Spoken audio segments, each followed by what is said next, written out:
Hello everyone, Mampi কিচেনে সবাইকে স্বাগত। তো এখানে আজ আমি রান্না করেছিলাম কি বলো তো?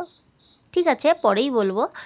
তো পুরো ভিডিওটা আগে দেখা যাক, তাই না? দেখলেই বুঝতে পারবে, যারা হয়তো গ্রাম বাংলায় থাকো তারা নিশ্চয়ই চিনবে বা জানবে। তো এখানে আমি নিয়ে নিয়েছি পরিমাণ মতো মুসুরির ডাল। ডালটা আমি জলটা গরম হলে দিয়ে দিয়েছি। ডালটা একটু হালকা সিদ্ধ করে নেব। আর এখানে দিয়ে দিয়েছি কাঁচা লঙ্কা, হলুদ গুঁড়ো দিয়ে আমি ডালটা একটু ভালো করে নেড়ে চেড়ে সিদ্ধ করে নেব, যাতে ডালটা পুরো গলেও না যায়, একটু আস্তে আস্তে থাকবে। আর এখানে নিয়ে নিয়েছি এই যে পাট শাক। চিনতে পেরেছো? হ্যাঁ, যারা হয়তো গ্রাম বাংলায় থাকো তারা নিশ্চয়ই চিনবে। শাকের এই যে শীষটা, এটা আমি বেছে নেব। প্রত্যেকটা শাকের একইভাবে আমি এরকমভাবে বেছে নিয়ে আমি এরকম কুচি কুচি করে শাকটা কিন্তু কেটে নিয়েছি।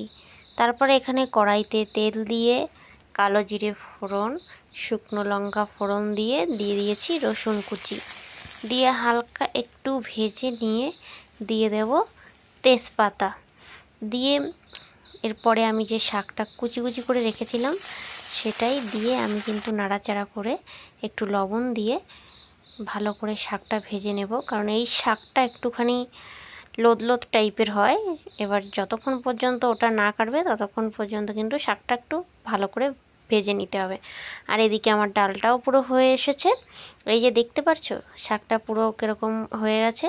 এরপরেই আমি কিন্তু ডালটা দিয়ে দেব, দিয়ে ডালটা 5 মিনিট মতো ফুটিয়ে নামিয়ে নেব। তো দেখো ডালটার কালারটাও খুব সুন্দর এসেছে, আর শাকটাও কিন্তু কালারটা খুবই ভালো এসেছে। বেশি মানে ফোটানো যাবে না শাকটা দিয়ে, মিনিট 5 ফোটালেই কিন্তু ডালটা আমার রেডি হয়ে যাবে। তো ভিডিওটা কেমন লাগলো অবশ্যই বলো, লাইক কমেন্ট শেয়ার করে পাশে থেকো।